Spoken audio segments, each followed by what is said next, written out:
Hello everyone. स्वागत है आप सभी प्यारे व्यूअर्स का एक बार फिर से आपके अपने प्यारे YouTube channel nursing job update पर।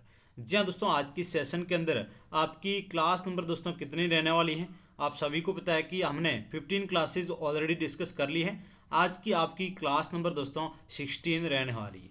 आप सभी को पता है कि लगातार 16 क्लासेज में हमने पीडियाट्रिक नर्सिंग के कहीं ना कहीं की पॉइंट डिस्कस किए हैं, जो कहीं ना कहीं आपके अपकमिंग आरआरबी के एग्जाम्स को अप्रोच को ध्यान में रखते हुए हमने सारे वो की पॉइंट आप तक डिलीवर किए हैं, जो कहीं ना कहीं आपके एग्जाम्स के अंदर बहुत ही हेल्पफुल साबित होने वाले हैं। जी हाँ दोस्तों, आज की सेशन में कल हमने आप सभी को बताया कि लास्ट कल के सेशन में आपने क्या डिस्कस किया था।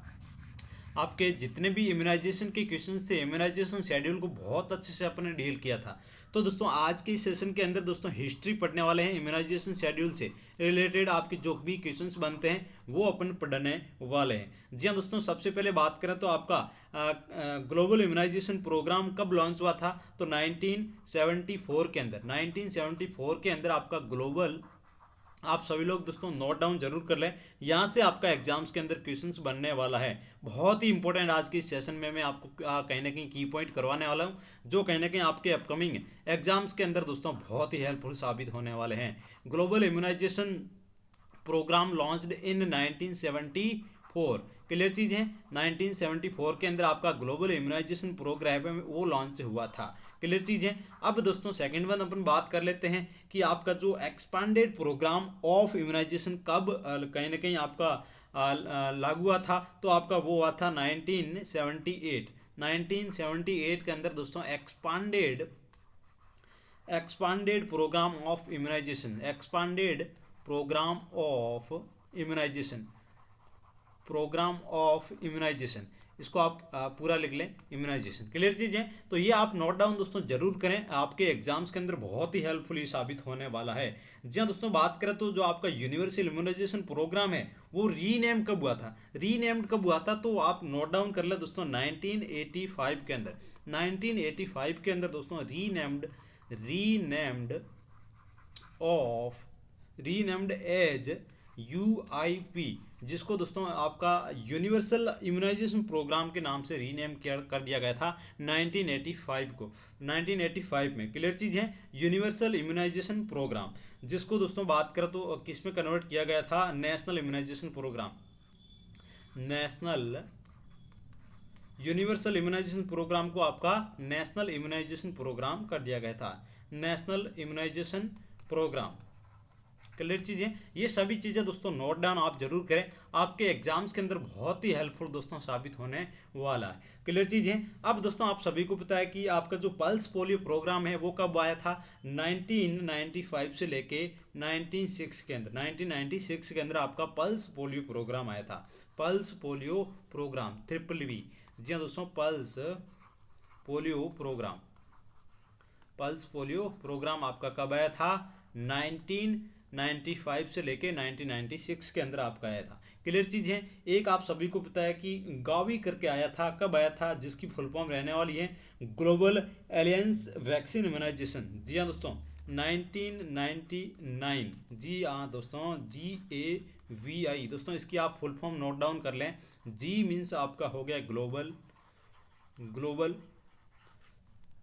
ए मीन्स आपके एलियंस, एलियंस, एंड वी का मीन्स आपका हो गया वैक्सीन, एंड देन आपका आई का मीन्स हो गया इम्यूनाइजेशन। ये कब आया था आपका, 19 इम्यूनाइजेशन, इम्यूनाइजेशन। क्लियर चीज है। अब दोस्तों बात करें तो आपका गावी का हेड क्वार्टर कहाँ पे है, हेड क्वार्टर के बारे में पूछा गया आपका, यदि हेड क्वार्टर ऑफ किसका। जी हाँ दोस्तों, बात करें हेड क्वार्टर आपका गावी का, तो कहाँ रहने वाला है आपका, Geneva, Geneva, Geneva, Geneva Switzerland में। आप सभी को पता है कि WHO का भी हेड क्वार्टर देखने को मिलता है। क्लियर चीज़ है। तो ये चीज़ आप दोस्तों नोट डाउन कर लें। अब दोस्तों नेक्स्ट वन अपन बात करेंगे कि पल्स जो पोलियो है आपका, polio second stand eradicated in India कब हुआ था। जी हाँ दोस्तों, मैं आपको नोट डाउन करवाने वाला हूँ, लिखिए आप, polio second stand eradicated in India India से आपको पोलियो की सेकेंड स्ट्रेन है वो कब दोस्तों इरेडिकेट हुई थी, तो आप सभी को पता होना चाहिए कब हुई थी, 2014 के अंदर। क्लियर चीज़ है, आप सभी को पता है कि पोलियो मुक्त आपका कब हुआ था, 2014 के अंदर। तो ये आपको क्वेश्चंस दोस्तों आना बहुत ही जरूरी यहाँ पे रहने वाला है। ये तो आपकी बेसिक हिस्ट्री होगी आपकी किससे रिलेटेड, इम्यूनाइजेशन से रिलेटेड। अब दोस्तों यहाँ से आपका क्वेश्चन आपके एग्जाम्स के पॉइंट ऑफ व्यू से बनने वाला है। क्लियर चीज़ है, बीसीजी हमने ऑलरेडी डिस्कस कर लिया, बट इस बीसीजी के बहुत सारे क्वेश्चंस 10 से 15 क्वेश्चंस 20 क्वेश्चंस के आसपास आपको करवाने वाला हूं, जो कहीं ना कहीं हर एक एग्जाम्स के अंदर आपको देखने को मिलते हैं। क्लियर चीज़ है। सबसे पहले दोस्तों बीसीजी की फुल फॉर्म क्या रहने वाली है, फुल फॉर्म की बात करें तो आपकी रहने वाली है bacillus Calmette, bacillus Calmette Guerin. Clear चीज़ है, इसको आप नोट डाउन जरूर करें। अब दोस्तों बात करें तो आपका इसका मतलब क्या हुआ, बैसिलस एक तरह का क्या है, बैक्टीरिया है। क्लियर चीज़ है, बैसिलस तो आपका बैक्टीरिया हो गया। और दोस्तों बात करें तो आपका जो कालमेट ग्यूरिन है ये एक क्या है, पर्सन है। क्लियर चीज़ है, एक पर्सन है। और जो आपका बैक्टीरिया है वो बैसिलस क्या है, एक बैक्टीरिया है। और कालमेट ग्यूरिन एक बैक्टीरिया सॉरी पर्सन का नाम यहाँ पे रहने वाला है। क्लियर चीज़ है, जो आपका बैक्टीरिया है यहाँ पे बात करें तो बैसिलस, बैसिलस जिसका दोस्तों क्या नाम रहने वाला है, Mycobacterium bovis, Mycobacterium, Mycobacterium, Mycobacterium bovis. यदि आपको नाम भी पूछा जाए कि बैसिलस जो बैक्टीरिया है उसका क्या नाम रहने वाला है, तो आपका माइकोबैक्टीरियम बोविस। क्लियर चीज़ है, ये इन्फेक्टेड काउ से कहीं ना कहीं देखने को मिलता है, इन्फेक्टेड काउ से, इन्फेक्टेड काउ से। अब दोस्तों बात करें तो आपका स्ट्रेन क्या रहने वाला है, बीसीजी वैक्सीन का स्ट्रेन के बारे में बात कर लेते हैं दोस्तों, क्या स्ट्रेन इसका रहने वाला है। तो स्ट्रेन का यहाँ पे पूछा गया है काफ़ी बार एग्जाम्स के अंदर, तो आपका स्ट्रेन रहने वाला है दानिश, दानिश 1331। ये आपका स्ट्रेंथ रहने वाला है बीसीजी से रिलेटेड। क्लियर चीज़ है, तो ये आपको डायरेक्टली एग्जाम्स के अंदर पूछे जाने वाले क्वेश्चन है दोस्तों, आपको ध्यान होना बहुत ही जरूरी यहाँ पे रहने वाला है। नेक्स्ट वन, बीसीजी डिस्कवर्ड कब हुआ था, यदि आपको पूछा जाता है कि बैसिलस कालमेट ग्यूरिन आपकी जो कहने की वैक्सीन है वो कब डिस्कवर की गई थी। जी हाँ दोस्तों, डिस्कवर की बात करें तो 1921 के अंदर आपका बीसीजी कहने के डिस्कवर किया गया था। क्लियर चीज़ है। उसके बाद में दोस्तों बीसीजी वैक्सीन है आपकी ड्राइड फॉर्म होती है, ड्राई फॉर्म की बात करें तो दैट मीन्स पाउडर के अंदर अवेलेबल होती है, पाउडर फॉर्म में देखने को मिलती है आपकी बीसीजी वैक्सीन। क्लियर चीज़ है, तो ये सारे क्वेश्चंस आप सभी लोग नोट डाउन आप जरूर करें। अब दोस्तों डाइल्यूएट है, ड्राई है, तो आपको इसको डाइल्यूएट करना पड़ेगा। क्लियर चीज़ है, तो डाइल्यूएट किस में करते हैं, यहाँ से आपका 5 स्टार क्वेश्चंस बनने वाला है। डाइल्यूएट इन नॉर्मल सेलाइन, डाइल्यूएट किस में करते हैं आप, नॉर्मल सेलाइन के अंदर इसको डाइल्यूएट करते हैं। क्लियर चीज़ है, डाइल्यूएट इन नॉर्मल सेलाइन या फिर सोडियम क्लोराइड बोल सकते हैं। 1 ml आपका नॉर्मल सेलाइन आप लेते हैं, उसके अंदर आपको डाइल्यूएट करनी होती है बीसीजी वैक्सीन। अब दोस्तों कौन सी आपकी सिरिंज यूज़ करते हैं, ये सभी क्वेश्चन से दोस्तों आपके ट्यूबरकुलोसिस से बनते हैं। क्लियर चीज़ है, तो बीसीजी वैक्सीन में आपको ट्यूबरकुलिन सिरिंज आप यूज करते हैं। कौन सी सिरिंज यूज़ करते हैं, ट्यूबरकुलिन सिरिंज यूज करते हैं। क्लियर चीज़ है। नेक्स्ट वन आपका यहाँ पे पॉइंट रहने वाला है कि कौन सी गेज की आप निडल यूज़ करते हैं। तो निडल की बात करें तो आपका 26 नंबर गेज की आप निडल यूज़ करते हैं बीसीजी में, और जो ट्यूबरकुलिन सिरिंज होती है वो। क्लियर चीज़ है, जिसका गेज कितना रहने वाला है, 26। अब दोस्तों डोज कितनी रहने वाली है, डोज से आपका एग्जाम्स के अंदर क्वेश्चंस बनने वाला है कि कितनी डोज रहती है आपकी बीसीजी वैक्सीन की। क्लियर चीज़ है। अब डोज की यहाँ पे बात करें तो आपकी डोज यहाँ पे 2 में डिवाइड की गई है, एक एट बर्थ हो गया, उसके बाद में एट 1 मंथ पे। क्लियर चीज़ है। एट बर्थ की बात करें सबसे पहले, तो एट बर्थ पे कितनी आपकी डोज होगी, 0.05 ml। बिल्कुल मिस्टेक आप नहीं करें, आपको ऑप्शन में कंफ्यूज करने के लिए 0.5 ml दिया जा सकता है, लेकिन आंसर बात करें राइट का एट बर्थ से लेके 1 ईयर, टिल 1 ईयर तक आपकी यही डोज रहने वाली है। टिल 1 ईयर नहीं, टिल 1 मंथ, टिल 1 मंथ तक आपकी सेम ये डोज रहने वाली है। 0.05 ml से लेके 1 मंथ तक आपकी यही डोज रहने वाली है। एट 1 मंथ की बात करें, एट 1 मंथ की बात करें, 1 मंथ से लेके 1 ईयर तक आपकी डोज रहने वाली है 0.1 ml से लेके दोस्तों बात करें तो आपकी ये कितने तक, टिल 1 ईयर तक आपकी यही डोज दोस्तों रहने वाली है बीसीजी की। क्लियर चीज़ है। अब नेक्स्ट वन की पॉइंट आपका रहने वाला है कि इसका रूट कौन सा रहने वाला है। जब आपने वैक्सीन की डोज डिसाइड कर ली है कि इतनी डोज आपको देनी है, तो अब रूट कौन सा रहने वाला है, तो इंट्राडर्मल आपका रूट रहने वाला है। रूट भी हो गया तो उसके बाद में आपको क्या करना है, कहीं ना कहीं आपको साइट ढूंढनी है, किस साइट पे आपको कहीं ना कहीं बीसीजी वैक्सीन एडमिनिस्टर करनी है। तो आपकी साइट रहने वाली है लेफ्ट अपर आर्म पे। जी हाँ दोस्तों, लेफ्ट अपर आर्म के डेल्टोइड मसल्स पे आप क्या करते हैं, कहीं ना कहीं इंट्राडर्मली आपको बीसीजी वैक्सीन है वो लगानी होगी। क्लियर चीज़ है। अब दोस्तों ये सारी चीज़ें होगी, तो स्टोर कितने के टेम्परेचर पे आपको बीसीजी वैक्सीन रखनी है। स्टोर की बात करें तो आपका 2 से लेके 8 डिग्री सेल्सियस पे आपको बीसीजी वैक्सीन स्टोर करके रखना होगा। क्लियर चीज़ है। यूज दोस्तों आपको कितने टाइम तक यूज कर लेना है इसको, तो यूज्ड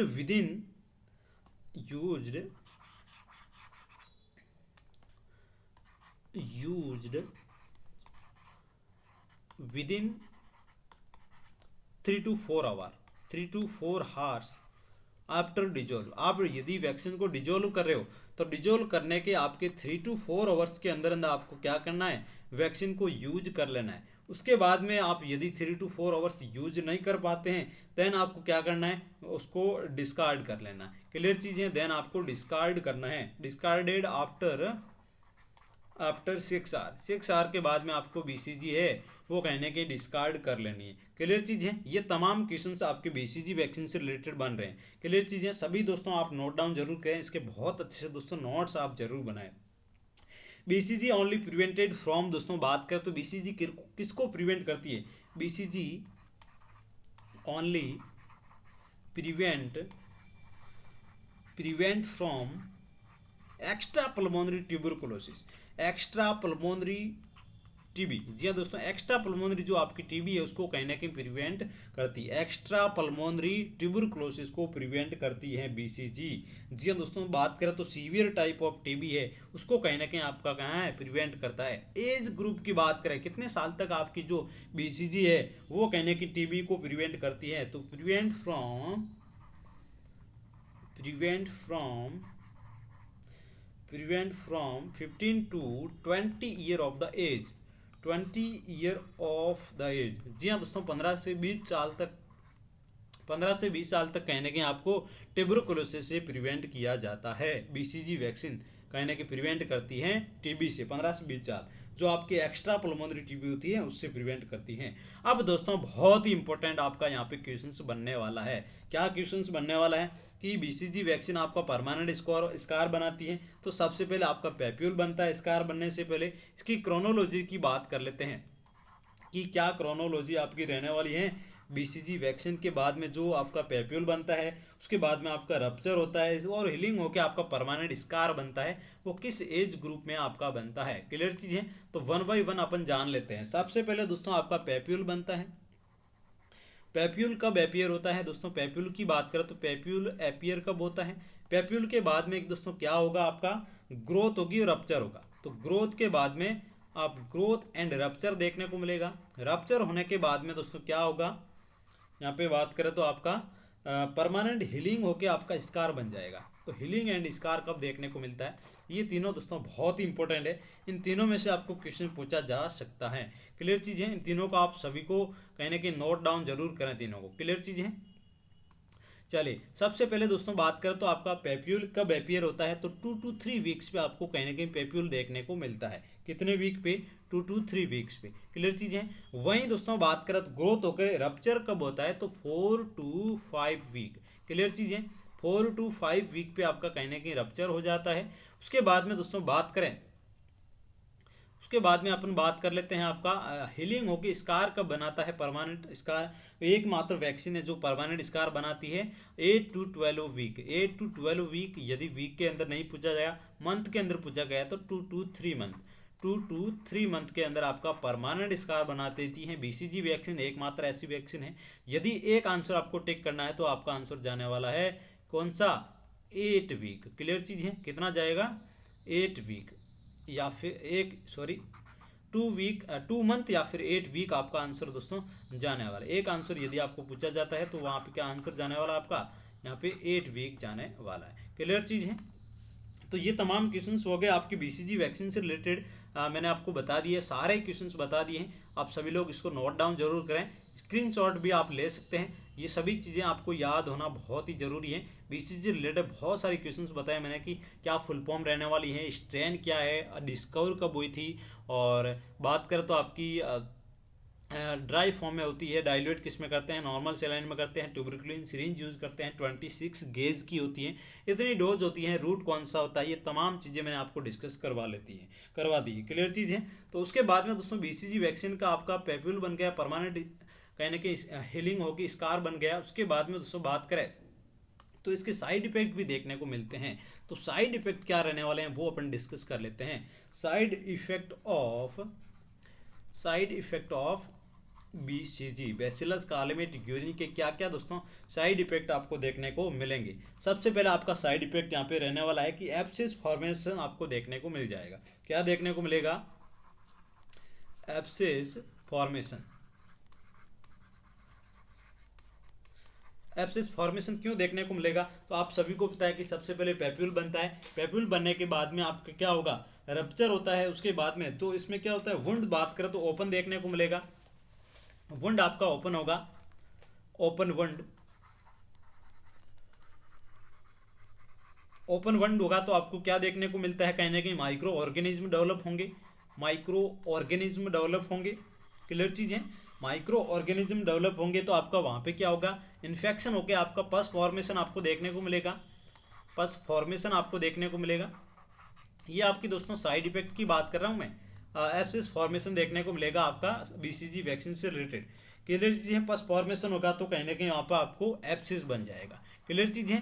तो ये सारी चीज़ें आपको क्रोनोलॉजी के बाद में आपने बात करी कि बीसीजी के क्या साइड इफेक्ट होते हैं, तो ये आपका ध्यान होना बहुत ज़रूरी है। सबसे पहले आपका साइड इफेक्ट हो गया एब्सिस फॉर्मेशन। एक और दोस्तों साइड इफेक्ट है वो क्या आपका रहने वाला है कि इनलार्ज लिम्फ नोड, कहीं ना कहीं एक्जिलरी जो लिम्फ नोड है, कौन से दोस्तों लिम्फ नोड, आपके एक्जिलरी लिम्फ नोड है उसका एनलार्जमेंट हो जाता है, लिम्फ नोड एनलार्ज, जो आपके एक्जिलरी लिम्फ नोड है वो एनलार्ज देखने को मिलते हैं। और दोस्तों एक बात करें तो आपका किलोइड फॉर्मेशन आपको देखने को मिलेगा। क्लियर चीज़ है। थर्ड वन आपका साइड इफेक्ट रहने वाला है किलोइड फॉर्मेशन। ये क्यों देखने को मिलता है? तो बात करें यहाँ पे दोस्तों फॉर्मेशन, तो ये आपका मेनली बात करें तो ड्यू टू और growth of the granulation of tissue, कहने की टिश्यू की जो आपकी ग्रोथ है वो ग्रेन्युलेशन अवर ग्रोथ हो जाती है, ज़्यादा ग्रोथ हो जाती है टिश्यूज़ की, उसकी वजह से आपको देखने को मिलता है। नेक्स्ट वन आपका साइड इफेक्ट रहने वाला है बीसीजी वैक्सीन से रिलेटेड ऑस्टियोमेलाइटिस। ऑस्टियोमेलाइटिस भी आपको देखने को मिल सकता है। क्लियर चीज़ है। तो इसको भी आप नोट डाउन कर लें। ऑस्टियोमाइलाइटिस आपको देखने को मिलता है। ऑस्टियोमाइलाइटिस दैट मीन्स बोन का क्या हो रहा है, यहाँ पे इन्फ्लामेशन भी आपको देखने को मिल जाएगा। किसका इन्फ्लामेशन? बोन्स का। क्लियर चीज़ है। तो ये आपके साइड इफेक्ट रहने वाले हैं वैक्सीन के। बहुत सारे साइड इफेक्ट मैंने बताए हैं बीसीजी वैक्सीन के। टोटल आप सभी को याद रखना है कि एब्सिस फॉर्मेशन होगा, आपका लम्फ नोड है वो एनलार्ज हो जाएगा, और किलोइड फॉर्मेशन और ऑस्टियोमेलाइटिस, ये कुछ साइड इफेक्ट आपको देखने को मिलेंगे बीसीजी वैक्सीन से रिलेटेड। क्लियर चीज़ है। तो ये मैंने वैक्सीन आपको ऑलरेडी डिस्कस करवा ली है, बट वैक्सीन के अंदर स्पेसिफिक और भी क्वेश्चंस बन रहे हैं जो कहीं ना कहीं आपके एग्जाम्स के पॉइंट ऑफ व्यू से बड़े हेल्पफुल है। तो नेक्स्ट वन पोलियो वैक्सीन की अपन डिस्कस कर लेते हैं। पोलियो वैक्सीन में आपके क्या क्या क्वेश्चंस बन रहे हैं वो सभी questions upon one by one दोस्तों डिस्कस कर लेते हैं। क्लियर चीज़ है। पोलियो वैक्सीन में बात करें तो दो तरह की आपकी वैक्सीन होती है, जिसमें दोस्तों फर्स्ट आपकी वैक्सीन रहने वाली है ओपीवी, और सेकंड वन दोस्तों आपकी वैक्सीन रहने वाली है आईपीवी। जी हाँ दोस्तों, ओरल पोलियो वैक्सीन, इसकी फुल फॉर्म की जान लेते हैं। Oral polio vaccine. और जो आपकी आईपीवी है उसकी फुल फॉर्म क्या रहने वाली है, इनएक्टिवेटेड पोलियो वैक्सीन। क्लियर चीज़ है। ये सभी चीज़ें दोस्तों नोट डाउन जरूर करें, बहुत ही इंपॉर्टेंट है, ये आपको कहीं ना कहीं नोट्स में नहीं देखने को मिलेगी। क्लियर चीज़ है। नेक्स्ट वन दोस्तों बात करें ओपीवी आईपी, इन दोनों में दोस्तों बात करें तो ये किस टाइप की वैक्सीन है और किस नाम से जाना जाता है ओपीवी को, तो सैबिन के नाम से जाना जाता है, सैबिन वैक्सीन होती है। और आईपीवी को और किस नाम से जाना जाता है, साल्क के नाम से जाना जाता है। क्लियर चीज़ें, साल्क वैक्सीन। ये दोस्तों पूछा गया है एग्जाम में, नॉर्थ सेट के अंदर भी आया क्वेश्चन है, आरआरबी के अंदर दोस्तों आने वाला क्वेश्चन ये रहने वाला है कि IPV is also known as, तो साल्क वैक्सीन, उसमें ऑप्शन दे दिएंगे अलग अलग, सेबिन वैक्सीन, साल्क वैक्सीन, या फिर आपका टॉक्सॉइड वैक्सीन, इस तरह के नाम दे दिए जाएंगे। तो वहाँ पे आपका आंसर जाने वाला है कि आईपीवी में साल्क वैक्सीन होती है। क्लियर चीज़ है। और दोस्तों बात करें रूट की, तो ये ओरल रूट होता है, इसमें ओपीवी का आप सभी को पता है। और कहीं ना कहीं बात करें आईपीवी में दो तरह के रूट हो सकते हैं, आपका इंट्रामस्कुलर भी होता है और इंट्राडर्मली भी होता है, ये अलग अलग कंडीशन के हिसाब से आपका रहने वाला है। क्लियर चीज़ है। अब दोस्तों बात करें तो आपका ओपीवी के अंदर वायरस, ओपीवी वायरस के अंदर जो आपके टाइप होते हैं, 3 टाइप के ओपी जो आपको पोलियो वायरस देखने को मिलते हैं ओपीवी में। बात करें तो पोलियो वायरस में दोस्तों बात करें तो type first, type second and type third. Type first, type first, उसके बाद में टाइप सेकंड, उसके बाद में टाइप थर्ड, ये 3 तरह के आपको टाइप देखने को मिलेंगे। जिसमें दोस्तों बात करें सबसे पहले 1 बाय 1 अपन डिस्कस कर लेते हैं। आपका सबसे पहले रहने वाला है ओपीवी। ओपीवी फेस्ट के बारे में डिस्कस कर लेते हैं। ओपीवी फेस्ट के बारे में डिस्कस करें तो आपका क्या हो गया, मोनोवेलेंट। ये किस तरह का वेलेंट है, मोनोवेलेंट हो गया आपका। ये पूछा गया दोस्तों टाइप फेस्ट में कौन सा वेलेंट देखने को मिलेगा, मोनोवेलेंट। ये कब आया था, 1961 के अंदर। वहीं ओपीवी आप सेकंड की बात करें, ओपीवी सेकंड, ओपीवी सेकंड की बात करें तो कौन सा वेलेंट आपको देखने को मिलेगा, ट्राईवेलेंट। ट्राईवेलेंट क्लियर चीज है। ये कब देखने को मिला था आपको, 1963 के अंदर। नेक्स्ट वन दोस्तों बात कर लेते हैं अपन OPV third. OPV third type का दोस्तों बात करें तो इसमें कौन सा आपको वेलेंट देखने को मिलेगा, ओपीवी थर्ड की बात करें तो बाई वेलेंट आपको देखने को मिलेगा। ये दोस्तों टाइप है, आपको याद होना बहुत ही जरूरी है। ये भी कब आया था, 2016 के अंदर। क्लियर चीज़ है। तो ये तमाम चीज़ें आपको याद होना बहुत ही ज़रूरी है। मैंने आप सभी से वादा किया था कि आज का सेशन बड़ा इंटरेस्टिंग होने वाला है। अब दोस्तों बात करें तो पोलियो वैक्सीन को अपन कितने डिग्री पे स्टोर करके रखते हैं, कितने डिग्री पे प्रिजर्व करके रखते हैं। सबसे पहले क्वेश्चन पूछा जाता है कि आपको पोलियो वैक्सीन कितने डिग्री पर प्रिजर्व करके रखना है, तो दोस्तों -20 डिग्री सेल्सियस के अंदर प्रिजर्व करके रखना है। यदि स्टोर का पूछा जाता है तो स्टोर कितने पे करके रखते हैं अपन, 2 to 8 डिग्री सेल्सियस के टेम्परेचर पे आपको क्या करना है, इसको कहने कहीं स्टोर करके रखना है। तो ओपीवी का अपन डिस्कस कर लिया। अब आईपीवी की बात कर लेते हैं। आईपीवी कब आया था, 1995 के अंदर दोस्तों, आप सभी को पता है। अब ये इसमें कौन सा वेलेंट देखने को मिलता है, तो वेलेंट की बात करें तो इसमें ट्राई वेलेंट देखने को मिलेगा, ट्राई वेलेंट। क्लियर चीज है, ट्राई वेलेंट। चलिए ट्राईवेलेंट हो गया। अब दोस्तों बात करें तो एक एक आपको देखने को मिलता है FIV, आपने नाम सुना होगा, FIPV, FIVV। एफ का मतलब होता है आपका fractional, fractional fractional national immunization programme में दोस्तों बात करें तो इसमें आपका इंद्रधनुष को ऐड किया गया था। इंद्रधनुष प्रोग्राम को ऐड किया गया था, जिसको अपन आगे पढ़ने वाले हैं इंद्रधनुष प्रोग्राम का। जिसमें दोस्तों इसमें रूट की बात करें FIV की, दोस्तों क्या रूट रहने वाला है, रूट इसका इंट्राडर्मल दोस्तों रहने वाला है, ID रूट रहने वाला है। डोज की बात करें तो डोज आपकी रहने वाली है 0.1 ml, 0.1 ml। और टाइमिंग की बात करें तो दोस्तों आपका टाइम रहने वाला है यहाँ पे 6 and 14 वीक पे आपको IPV लगाना है। क्लियर चीज है, क्लियर चीज है, 16 और 14 वीक पे। अब दोस्तों एक प्रोग्राम आया था जिसका नाम है पल्स पोलियो प्रोग्राम। ये कब आया था दोस्तों, उसके बारे में अपन जिक्र कर लेते हैं। आप हेडिंग डालिए सभी लोग, pulse polio programme, pulse polio programme. ये दोस्तों बहुत ही फेवरेट क्वेश्चन है आप सभी के। बात करें तो आरआरबी का और कम्युनिटी हेल्थ ऑफिसर के एग्जाम्स के अंदर भी ये पूछा गया क्वेश्चन से रहने वाला है।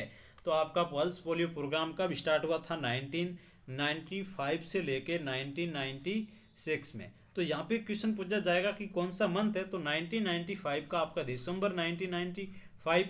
और वहीं दोस्तों बात करें तो आपका 1996 में बात करो जनवरी। दैट मीन्स आपका प्रोग्राम कब स्टार्ट होता, दिसंबर एंडिंग और जनवरी कहीं ना कहीं स्टार्टिंग में आपका क्लोज हो गया। तो 1 मंथ के अप्रोक्स आपका ये ड्यूरेशन इसका रहने वाला है। क्लियर चीज़ है। अब दोस्तों इसको 2 फेजेस के अंदर कहीं ना कहीं बांटा गया है, जिसमें दोस्तों बात करें तो आप started for the up to 3 year old child but now it is up to 5 year. जी हाँ दोस्तों, स्टार्टिंग में आप सभी को पता कि स्टार्ट किया गया था 3 ईयर तक एज ग्रुप तक। उसके बाद में दोस्तों बात करें तो अब अप टू 5 ईयर तक आपका पल्स पोलियो प्रोग्राम कहीं ना कहीं रन किया गया। क्लियर चीज़ है, अप टू 5 ईयर तक।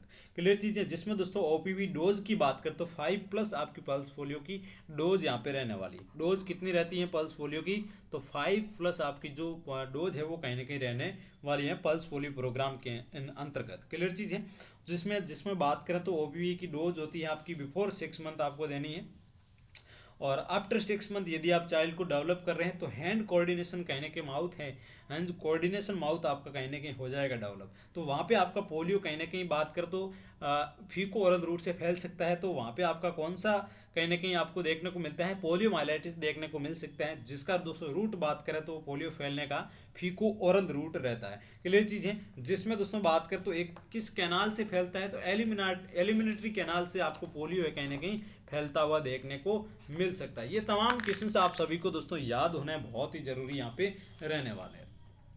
नेक्स्ट वन दोस्तों बात करें तो आपका डीपीटी। जी हाँ दोस्तों, पल्स ओपीवी की बात कर ली, बीसीजी की कर ली, ओपीवी में आईपीवी ओपीवी दोनों की बात कर ली। अब दोस्तों डीपीटी वैक्सीन की बात कर लेते हैं। Diphtheria, pertussis, tetanus. क्लियर चीज़ है, जिसमें कंबाइंड वैक्सीन एक तरह की है। क्या है, कंबाइंड वैक्सीन है, कंबाइंड वैक्सीन, कंबाइंड वैक्सीन हो गई। अब दोस्तों बात करें तो ये किस टाइप की वैक्सीन है, किल्ड वैक्सीन है। क्लियर चीज़ है, किल्ड वैक्सीन है, किल्ड वैक्सीन है। अब दोस्तों मैंने आपको नहीं बताया वहाँ पे कि आपकी जो ओपीवी है वो लाइव वैक्सीन है, आईपीवी है वो आपकी किल्ड वैक्सीन है। क्लियर चीज़ है, ये दोनों वहाँ पे नोट डाउन कर लें, मैंने आपको नोट डाउन नहीं करवाया होगा तो अब मैं भूल गया, तो आप नोट डाउन कर लें अभी इसको वहाँ पे कि आपकी ओपीवी है वो आपकी लाइव वैक्सीन है, और आईपीवी आपकी क्या वैक्सीन, कौन सी वैक्सीन है, किल्ड टाइप की वैक्सीन दोस्तों देखने को मिलेगी। क्लियर चीज़ है। अब डीपीटी आपकी कैसी है, किल्ड वैक्सीन है एक तरह की, जिसमें दोस्तों बात करें तो डोज रिप्लेस की गई है अब डीपीटी की पेंटावेलेंट के अंदर। जी हाँ दोस्तों, नाउ डेज बात करें तो नाउ ऑल प्राइमरी, ये दोस्तों अपडेटेड वर्जन में आपको लिखवा रहा हूँ कि now primary dose of DPT is replaced by pentavalent. दोस्तों पेंटावेलेंट के अंदर आपको कहीं ना कहीं इसको रिप्लेस कर दिया गया है। पेंटावेलेंट में कौन कौन सी 5 आपको देखने को मिलती है मैं आपको बता दूं, आपका डी और D P T, that means diphtheria, pertussis, tetanus और हेपेटाइटिस बी और हिब वैक्सीन। क्लियर चीज़ है, ये पेंटावेलेंट के अंदर आपको देखने को मिलता है। क्लियर चीज़ है, 5 टोटल वैक्सीन से मिलकर बना होता है। ये दोस्तों बात करें तो टेटनस टॉक्सॉइड, डिप्थीरियल टॉक्सॉइड और पर्टुसिस किल्ड, ये भी आपकी तरह की बात करें तो डिप्थीरिया, इसमें दोस्तों बात करो डिप्थीरिया ये क्या है, डिप्थीरिया आपकी होगी टॉक्सॉइड टाइप की वैक्सीन, और टेटनस की बात करें तो टेटनस होगी आपकी टॉक्सॉइड, और डिप्थीरिया ये दोनों टॉक्साइड होगी, और आपकी जो पर्टोसिस है वो आपकी हो गई किल्ड टाइप की वैक्सीन। क्लियर चीज़ है, तो ये आप भी आपको याद रहना बहुत ही जरूरी यहाँ पे रहने वाला है। अब दोस्तों डीपीटी के टाइप की बात करें तो एक प्लेन टाइप का आपका डीपीटी होता है जिसमें दोस्तों बूस्टर डोज होती है, और एक एब्जॉर्ब्ड वैक्सीन होती है जिसमें दोस्तों एल्यूमिनियम फॉस्फेट कहीं ना कहीं ऐड किया गया है। क्लियर चीज़ है, ये प्राइमरी डोज है। अब डीपीटी स्टोर कितने टेम्परेचर पर करके रखते हैं, स्टोर लिखते हैं आप, स्टोर 4 to 8 डिग्री सेल्सियस पे आपको डीपीटी स्टोर करके रखना है। क्लियर चीज़ है, DPT never use after 5 year. 5 year के बाद में दोस्तों आपको डीपीटी वैक्सीन नहीं यूज करनी है, बिफोर 5 ईयर ही आपको यूज करनी है। डीपीटी नेवर यूज, इसको दोस्तों नोट डाउन कर लें, DPT never use after 5 year. After 5 year आपको डीपीटी वैक्सीन कभी भी यूज है वो नहीं करनी है। क्लियर चीज़ है, ये रूटीनली बात करें तो more than 5 year DT vaccine देते हैं, पर्टुसिस रिमूव कर दिया गया। मोर देन 5 ईयर की दोस्तों बात करें तो आपका डीटी वैक्सीन देते हैं, जिसमें दोस्तों डिप्थीरिया और टेटनस आता है ओनली, जिसमें क्या किया गया है, पर्टुसिस को रिमूव कर दिया गया है, पर्टुसिस को कहीं ना कहीं रिमूव कर दिया गया है, रिमूव। क्लियर चीज़ है, पर्टुसिस को रिमूव कर दिया गया है। आफ्टर 5 ईयर डीटी वैक्सीन ही कहीं ना कहीं एडमिनिस्टर्ड करते हैं। तो ये तमाम क्वेश्चंस थे दोस्तों। अब आपने डीपीटी का स्टोर का बात कर लिया, अब रूट की बात कर लेते हैं। तो इंट्रामस्कुलर रूट रहता है, आप सभी को पता है। रूट की बात करें तो आईएम रूट रहता है। डोज की दोस्तों बात करें तो 0.5 ml इसकी डोज रहती है। क्लियर चीज़ है, अब दोस्तों साइड इफेक्ट की बात करें तो इसमें डीपीटी के काफ़ी साइड इफेक्ट आपको देखने को मिलते हैं। साइड इफेक्ट की बात करें तो डीपीटी में आपको पेन देखने को मिलेगा, रेडनेस देखने को मिलेगी, और दोस्तों आपको स्वेलिंग देखने को मिलेगी, और दोस्तों बात करें तो फीवर भी आपको देखने को मिलेगा। ये जनरल आपको सिम्टम्स देखने को मिलेंगे आपके डीपीटी वैक्सीन की। ठीक है, इसमें दोस्तों स्पेसिफिक कोई ट्रीटमेंट की यहाँ पे कोई ज़रूरत नहीं है। ओनली आप पैरासीटामोल, पीसीएम दीजिए, पीसीएम सिर्फ कहीं ना कहीं ट्रीट हो जाएगा। क्लियर चीज़ है, कोई स्पेसिफिक ट्रीटमेंट की ऐसी कोई ज़रूरत नहीं है। कॉन्ट्रा इंडिकेशन की बात करें तो इसमें दोस्तों फिब्राइल जो कन्वर्जेंस है उस कंडीशन में आपको डीपीटी वैक्सीन है वो नहीं देनी है। क्लियर चीज़ है, ये बहुत बड़ा क्वेश्चन हो तो पीएससी एंट्रेंस के अंदर पूछा हुआ क्वेश्चन है, तो आप नोट डाउन भी कर लें। बहुत इंपॉर्टेंट क्वेश्चन है, याद आपको रहना जरूरी है, बट आपके एग्जाम्स के अंदर ये क्वेश्चन नहीं आएगा। इंडिकेशंस, कॉन्ट्रा इंडिकेशंस की बात करें तो कॉन्ट्रा इंडिकेटेड की बात करें तो आपका फिब्राइल कन्वल्सन्स आ रहे हैं फिब्राइल आपको, तो उस कंडीशन में बात करें तो आपको नहीं देना है क्या, डीपीटी नहीं देनी है। क्लियर चीज़ है, due to high temperature.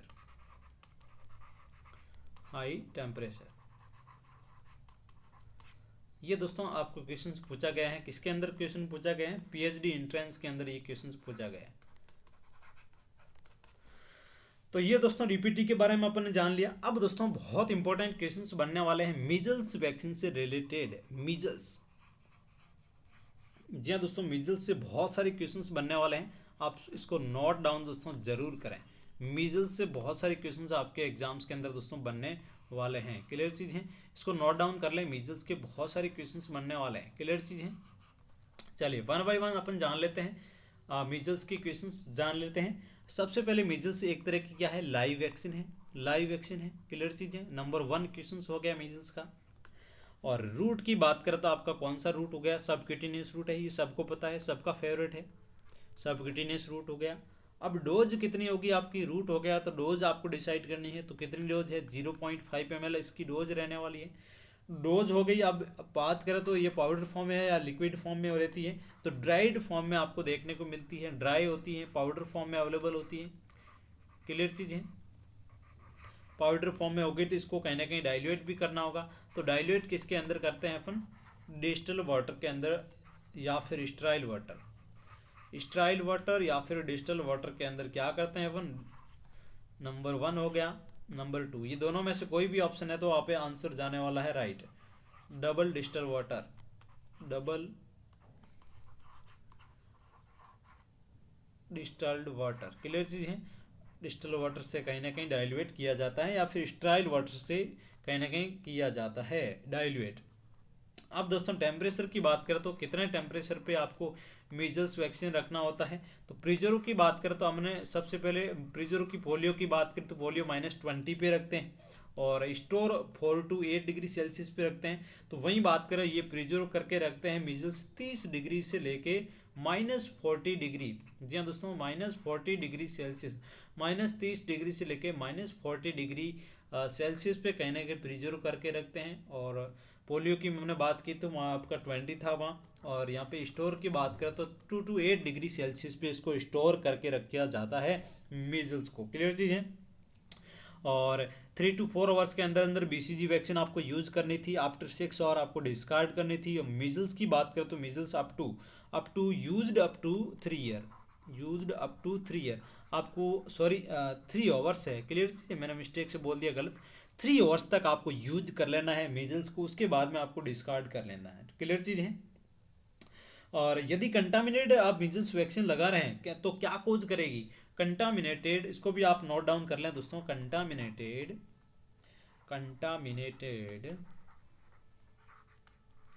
Measles vaccine can cause toxic shock syndrome. Toxic shock syndrome cause कर लेगा यदि कंटामिनेटेड मीजल्स वैक्सीन आप दे रहे हैं तो। क्लियर चीज़ें हैं, जिसकी वजह से क्या देखने को मिल सकता है दोस्तों, डेथ भी आपको हो सकती है। क्लियर चीज़ें, डेथ अकर्स हो सकती है। क्लियर चीज़ें, तो ये सारी चीज़ें आपको ध्यान में रखनी है दोस्तों। हमने बहुत सारे क्वेश्चंस बताए आपको, बीसीजी, मीजल्स, ओपीवी, उसके बाद में डीपीटी, ये तमाम क्वेश्चंस आपको दोस्तों याद होने बहुत ही ज़रूरी रहने वाले हैं। चलिए नेक्स्ट वन, वैक्सीन की बात करें तो प्रीवियस दोस्तों डाटा के अनुसार बताएं। क्लियर चीज़ है, तो मीजल्स की बात करें अपन, प्रीवियस डाटा के अनुसार बताएं तो आपको एलर्जी हो रही है एग की वजह से, तो मीजल्स आपको नहीं देना है। ठीक है, अब नाउ बात करें तो अभी कोई एग से एलर्जी हो रही है तो कैन बी गिवन, आप अभी वैक्सीन है कहीं ना कहीं दे सकते हैं। अब दोस्तों साइड इफेक्ट की बात करें, मीजल्स के क्या क्या साइड इफेक्ट हैं, तो फीवर आपको देखने को मिल सकता है और रेसेज भी आपको देखने को मिल सकते हैं। ये आप नोट डाउन कर लें, ये दोस्तों ऑटोमेटिकली रिजॉल्व हो जाएंगे आपके 7 to 10 डेज के अंदर। क्लियर चीज़ें, बेसिक सिम्टम्स हैं, ये आपको देखने को मिल सकते हैं। तो दोस्तों ये क्वेश्चंस थे इम्यूनाइजेशन से रिलेटेड, मैंने तमाम क्वेश्चंस आपको बता दिए हैं। और भी आपको कोई डाउट है, कोई क्वारीज है, तो आप हमें बस अब बता सकते हैं कमेंट बॉक्स के अंदर। और इम्यूनाइजेशन से रिलेटेड अब आपके बिल्कुल भी कोई भी क्वेश्चन से रॉन्ग नहीं होगा। मैंने लास्ट कहीं ना कहीं सेशन के अंदर इम्यूनाइजेशन शेड्यूल पूरा करवा दिया था, इन्फेंट और चाइल्ड और प्रेग्नेंट वुमन तीनों के बारे में बता दिया था। और आज दोस्तों इसमें बहुत सारे हिस्ट्री के बारे में क्वेश्चंस बताए स्टार्टिंग में, कि आपका ग्लोबल इम्यूनाइजेशन प्रोग्राम कब लॉन्च हुआ था, एपीआई कब आया था, उसके बाद में नेशनल इम्यूनाइजेशन प्रोग्राम कब रीनेम्ड हुआ था, ये सारी चीज़ें मैंने आपको बता दी। और उसके बाद में बीसीजी के बहुत सारे अलग से क्वेश्चंस बन रहे थे, मीजल्स के भी बन रहे थे, ये तमाम क्वेश्चंस मैंने आपको डिस्कस करवा लिए। अब विटामिन ए की दोस्तों डोज बता देता हूँ मैं आपको, नोट डाउन कर लें। विटामिन ए की दोस्तों फर्स्ट डोज आपकी रहने वाली है, वो रहने वाली है 1 lakh international unit, 1 lakh international unit. अब सेकेंड डोज से लेके आपकी 9th डोज तक, सेकेंड डोज से लेके 9th डोज तक आपकी रहने वाली है 2 lakh international unit, 2 lakh international unit. इन टू बात करें तो टोटल कितनी डोज होगी, 8 डोज होगी, तो टोटल ये 16 डोज ये हो गई और 1 वो होगी, टोटल आपकी 17 इंटरनेशनल यूनिट टोटल डोज होगी विटामिन ए की। तो ये भी आप नोट डाउन दोस्तों जरूर करें। बहुत ही इंपॉर्टेंट आज का दोस्तों सेशन रहा होगा आप सभी के लिए, ये मेरी उम्मीद है। और आपको और कौन कौन से टॉपिक्स पढ़ने हैं आप बता सकते हैं। अब पीडियाट्रिक नर्सिंग को बहुत जल्द दोस्तों अपन कंप्लीट करने वाले हैं, सभी सेशन अपन पीडियाट्रिक नर्सिंग के लिए थे। अब आने वाली क्लासेस के अंदर आपको पीडियाट्रिक के बाद में दोस्तों फंडामेंटल ऑफ नर्सिंग भी पढ़ेंगे अपन, और उसके बाद में ऑप्स गायनिक भी पढ़ने वाले हैं, साइकेट्रिक भी पढ़ने वाले हैं, तमाम सब्जेक्ट हैं, सभी सब्जेक्ट के की पॉइंट अपन डिस्कस करने वाले हैं। ये दोस्तों आपने आप सभी को बताया कि लगातार जो मैं आपको की पॉइंट करवा रहा हूँ, ये सभी की पॉइंट दोस्तों आप यदि परचेज करना चाहते हैं, इसका पीडीएफ फॉर्म में नर्सिंग एजुकेशन टीम के द्वारा दोस्तों तैयार किए गए हैं। पीडीएफ फॉर्म में आपको अवेलेबल हो जाएगा नर्सिंग की पॉइंट बुकलेट और साथ में दोस्तों आरआरबी के ओल्ड पेपर। यदि आप दोनों परचेज करना चाहते हो तो आपको डिस्क्रिप्शन बॉक्स में व्हाट्सअप नंबर मेंशन कर रहे हैं, वहाँ पे जाके मैसेज करें और आप प्राप्त कर सकते हैं। क्लियर चीज़ है, मिलते हैं नेक्स्ट क्लास के साथ में, तब तक दोस्तों आप स्वस्थ रहें, मस्त रहें। और जाने से पहले आप सभी के लिए कि चिलचिलाती धूप समंदर को खोज नहीं सकती, चिलचिलाती धूप समंदर को खोज नहीं सकती, बहते हुए बहाव को रेत रोक नहीं सकती। दैट मीन्स जो रेत मीन्स बालू, बालू है जो बहते हुए बहाव, पानी के बहाव को कभी नहीं रोक सकती। ये चीज़ें तो बहते हुए बहाव को रोक नहीं सकती। अगर कुछ कर गुजरने की है तमन्ना दिल में, यदि आपने ठान लिया है मन में कुछ करने का, तो कुछ कर गुजरने की ठान ली है दिल में, तो दुनिया की कोई ताकत आपको रोक नहीं सकती। ये मेरा आप सभी से वादा है दोस्तों। लगातार मेहनत करें, कंसिस्टेंसी के दोस्तों साथ में मेहनत करें, लगातार क्लासेज अटेंड करें, सेल्फ स्टडी करें, बहुत सारे एमसीक्यू प्रैक्टिस करें, तो आपको नर्सिंग ऑफिसर या फिर कोई भी एग्जाम हो, सभी एग्जाम्स फाइट करने से दोस्तों कोई नहीं रोक सकता। क्लियर चीज़ है, मिलते हैं नेक्स्ट क्लास के साथ में, तब तक आप सब लोग स्वस्थ रहें, मस्त रहें। प्रीवियस सभी क्लासेज आप जरूर अटेंड करें, बहुत ही इंपॉर्टेंट कंटेंट हमने डिलीवर किया है, ये मेरा वादा है आप सभी से। Thank you so much for watching this class, always keep smiling, thank you so much.